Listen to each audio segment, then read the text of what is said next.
আসসালামু আলাইকুম। এখন দেখবেন সংবাদ শিরোনাম। গণসংযোগকালে গুলিবিদ্ধ চট্টগ্রাম ৮ আসনের বিএনপি প্রার্থী এরশাদুল্লাহর পরিস্থিতি স্থিতিশীল। হতাহতের ঘটনায় এখনও ধরা পড়েনি কেউ। চোরাচালানের পণ্যের সাথে শেরপুর সীমান্ত দিয়ে দেশে ঢুকছে জাল টাকা। দুই পারে সক্রিয় রাসেল হাসান চক্র, ফাঁদে পড়ে নিঃস্ব অনেকে। চট্টগ্রামে আগামী দুদিন ইসির শুনানি। ডাকা হয়েছে গত ৩ বিতর্কিত নির্বাচন সংশ্লিষ্ট কর্মকর্তাদের। ভুয়া ভোটে ভূমিকা খতিয়ে দেখাই লক্ষ্য। জামালপুরের চরাঞ্চলে আইন শৃঙ্খলা পরিস্থিতির অবনতি। কয়েক বছরে চুরি ডাকাতির পাশাপাশি বেড়েছে হত্যাকাণ্ড।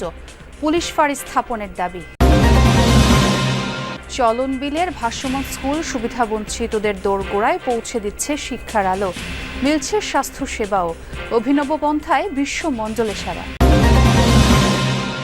ভারতের হরিয়ানায় বিধানসভা নির্বাচনে ব্যাপক কারচুপির অভিযোগ রাহুল গান্ধীর। ২ কোটি ভোটের ২৫ লাখই জাল বলে দাবি।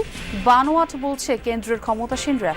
এতক্ষণ দেখছিলেন সংবাদ শিরোনাম, এখন দেখবেন বিস্তারিত। চট্টগ্রামের বায়েজিদ বোস্তামি এলাকায় গণসংযোগের সময় গুলিবিদ্ধ বিএনপি মনোনীত প্রার্থী এরশাদুল্লাহর পরিস্থিতি স্থিতিশীল রয়েছে। গুলিতে একজন নিহত ও আরও একজন আহত হওয়ার ঘটনায় এখনও কাউকে আটক করা যায়নি। হত্যাকাণ্ডের ব্যাপারে দ্রুত তদন্তের নির্দেশ দিয়েছেন প্রধান উপদেষ্টা। নিন্দা ও দ্রুত বিচার দাবি করেছেন বিএনপি মহাসচিব মির্জা ফখরুল ইসলাম আলমগীরও। এদিকে সারওয়ার বাবলার হত্যাকাণ্ডের ঘটনায় একটি রাজনৈতিক দলের ইন্ধন আছে এমন দাবি নিহতের স্বজনদের। বলছেন, বিদেশে থাকা শিবির ক্যাডার সাজ্জাদ প্রভাব বিস্তারকে কেন্দ্র করে সহযোগীদের দ্বারা এই হত্যাকাণ্ড ঘটিয়েছে। গতকাল সন্ধ্যায় বায়েজিদ বোস্তামি চালিতাতলী খন্দকার পাড়ায় চট্টগ্রাম ৮ আসনে বিএনপি মনোনীত প্রার্থী এরশাদ উল্লাহর গণসংযোগের সময় দুর্বৃত্তদের গুলিতে নিহত হন সারওয়ার বাবলা। গুলিবিদ্ধ হন এরশাদুল্লাহ। নিহত সারওয়ার ও অভিযুক্ত সাজ্জাদ দুজনের নামেই একাধিক মামলা রয়েছে বলে জানিয়েছে সিএমপি। গতকাল সন্ধ্যায় মাগরিবের নামাজ শেষে চালিতাতলী খন্দকার পাড়ায় চট্টগ্রাম ৮ আসনে বিএনপির প্রার্থী এরশাদুল্লাহ গণসংযোগের সময় চালানো হয়েছিল হামলা। দুর্বৃত্তদের মুহুর্মুহু গুলিতে কেঁপে ওঠে চারপাশ। এরশাদ সহ আহত হন ২ জন, আর নিহত হন পাশে থাকা সারওয়ার বাবলা একজন, যিনি পুলিশের তালিকাভুক্ত শীর্ষ সন্ত্রাসী। নির্বাচনে এই ঘটনার প্রভাব পড়বে না বলে মন্তব্য করেছেন সিএমপি কমিশনার। মাগরিবের নামাজ শেষে চালিতাতলী খন্দকার পাড়ায় গণসংযোগ করছিলেন চট্টগ্রাম ৮ আসনে বিএনপির প্রার্থী এরশাদুল্লাহ। সে সময় এভাবেই দুর্বৃত্তের মুহুমুহু গুলিতে কেঁপে উঠে চারপাশ। গুলিবিদ্ধ হন এরশাদুল্লাহ এবং তার পাশে থাকা সরোয়ার বাবলা ও শান্ত নামে আরো ২ জন। বাবলাকে রাস্তায় লুটিয়ে পড়ে থাকতে দেখা যায়। উদ্ধার করে ৩ জনকে এভার কেয়ার হাসপাতালে নেয়ার পর সরোয়ার বাবলাকে মৃত ঘোষণা করেন চিকিৎসক। গুলিবিদ্ধ এরশাদুল্লাহর অবস্থা শঙ্কামুক্ত বলে জানিয়েছেন চিকিৎসক। ঘটনার পর শত শত বিএনপি নেতাকর্মী হাসপাতাল চত্বরে ভিড় করেন। ঘটনার প্রত্যক্ষদর্শীদের দাবি, দুর্বৃত্তরা সরোয়ার বাবলাকে লক্ষ্য করে প্রায় ৮ রাউন্ড গুলি করলে পাশে থাকা এরশাদুল্লাহ ও শান্ত গুলিবিদ্ধ হন। বাবলা পুলিশের তালিকাভুক্ত সন্ত্রাসী। আরেক টপ টেরর সাজ্জাদের সাথে তার বিরোধ দীর্ঘদিনের।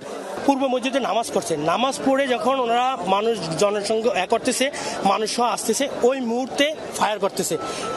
যারা ফায়ার করতেছে পুলিশ আছে, র্যাব আছে, ওরা তদন্ত করে বলতে পারবে যে এরা কারা ঘটনাগুলো ঘটাইছে। এরশাদুল্লাহ সাহেব ওনার এদের টার্গেট ছিলেন না।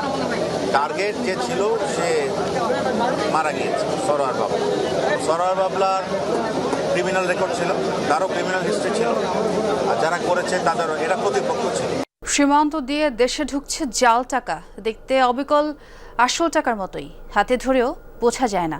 নোটগুলো আবার কচকচে নতুন নয়, দেখে মনে হবে কয়েক হাত ঘুরে আসা। এই চক্রের ফাঁদে পড়ে এরই মধ্যে নিঃস্ব হয়েছেন শেরপুরের হতদরিদ্র শাহিনা বেগম সহ অনেকেই। গেল ৫ মাসে এসব জাল নোট দেশে ঢুকেছে মাদক আর প্রসাধনী চোরাচালানের রুট দিয়ে।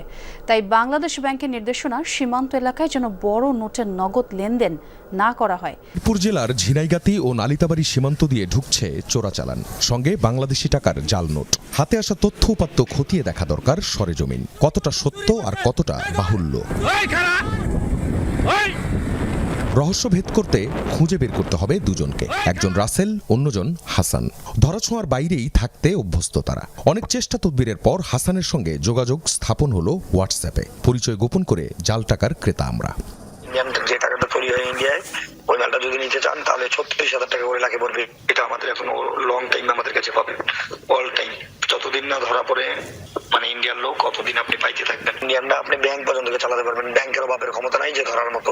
এই যে এরকম সুতা থাকবে ভাই, এই যে এরকম দেখছেন, এই যে চিলচিল করতেছে এরকম। ওপাশ থেকে পাঠানো হয় জাল টাকার ভিডিও। এগুলো অন্য ভিডিও কিনা বা এআই দিয়ে বানানো কিনা বোঝা মুশকিল। কিছু জাল টাকার স্যাম্পল পেলে আরেকটু এগোবে অনুসন্ধান। স্যাম্পলের জন্য অ্যাডভান্স দিতে হবে হাসানের প্রতিনিধিকে। তার চাওয়া অনুযায়ী চলতে হচ্ছে আমাদের। এটা হচ্ছে বিকাশ পার্সোনাল নাম্বার, এটাতে টাকা পাঠিয়ে লাশ নাম্বারটা বলবেন। অ্যাডভান্স পেয়ে স্যাম্পল রিসিভ করার লোকেশন জানালেন তারা। তবে এটি এলো অন্য আরেকটি নম্বর থেকে। যে বুঝে নেবেন তার ছবিও পাঠাতে হলো তাদের, কিন্তু এতেও কাজ হলো না। নির্ধারিত দিনে লোকেশনে গিয়ে পাওয়া গেল না কাউকেই। পরের দিন বদলালেন 3টি স্থান। শেষমেশ ধৈর্য দেখে একজন দ্রুত চলে গেলেন 1000 টাকার কয়েকটি জাল নোট ধরিয়ে দিয়ে। চলন বিলে পানি বেষ্টিত অঞ্চলে শিক্ষার আলো ছড়াচ্ছে ভাসমান নৌকা স্কুল, পাঠাগার ও প্রশিক্ষণ সেন্টার। পাশাপাশি দেয়া হচ্ছে স্বাস্থ্য সেবাও। এই অঞ্চলের সুবিধা বঞ্চিত শিক্ষার্থীদের স্কুলে যেতে হয় না, বরং নৌকা স্কুলই পৌঁছে যায় তাদের কাছে। নিরক্ষরতা দূর করতে অভিনব এই মাধ্যম সাড়া জাগিয়েছে আন্তর্জাতিক পরিমণ্ডলে।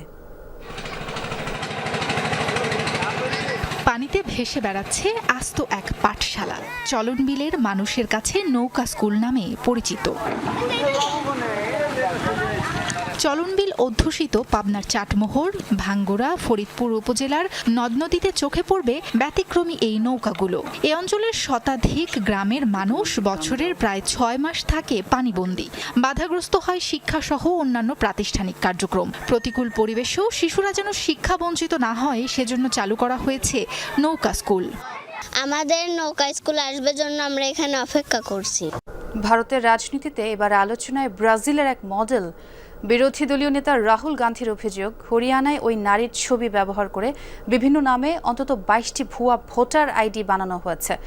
রাজ্যটির সবশেষ বিধানসভা নির্বাচনে ব্যাপক কারচুপির অভিযোগও তুলেছেন রাহুল গান্ধী। তার দাবি, সেখানে মোট 2 কোটি ভোটের মধ্যে 25 লাখই ছিল জাল। যদিও রাহুলের অভিযোগকে বানোয়াট বলছে কেন্দ্রের ক্ষমতাসীনরা। ভারতের বিরোধী দলীয় নেতা রাহুল গান্ধীর আলোচিত বোমা দিল্লিতে সংবাদ সম্মেলন ডেকে বিজেপি শাসিত কেন্দ্রীয় সরকার ও নির্বাচন কমিশনের বিরুদ্ধে তোলেন ভোট চুরির বিস্ফোরক সব অভিযোগ, যার সপক্ষে উপস্থাপন করেন বিভিন্ন তথ্য প্রমাণ। রাহুল গান্ধীর দাবি, হরিয়ানার 2 কোটি নিবন্ধিত ভোটারের মধ্যে 25 লাখই জাল, অর্থাৎ রাজ্যটির প্রতি 8 জনের মধ্যে একজন ভুয়া ভোটার। বিরোধী দলীয় নেতার দাবি, 2024 সালের নির্বাচনে ভোট কারচুপির মাধ্যমে কংগ্রেসের নিশ্চিত জয় ছিনিয়ে নেওয়া হয়েছে। 2 crore total voters, vote chori of 25 lakhs. আমাদের কাছে স্পষ্ট প্রমাণ রয়েছে যে হরিয়ানার 25 লাখ ভোটই ভুয়া। হয় তাদের অস্তিত্ব নেই, নয়তো তাদের পরিচয় ভুয়া। হরিয়ানায় প্রতি 8 জনের মধ্যে একজন ভুয়া ভোটার, অর্থাৎ মোট ভোটারের 12.5%। 12.5%। এ সময় ভোট চুরির সপক্ষে প্রমাণ দিতে গিয়ে কংগ্রেস নেতা ব্রাজিলিয়ান মডেল দাবি করে এক নারীর ছবি উপস্থাপন করেন। তার দাবি, ওই ছবি ব্যবহার করে 22টি ভুয়া ভোটার আইডি তৈরি করা হয়েছে।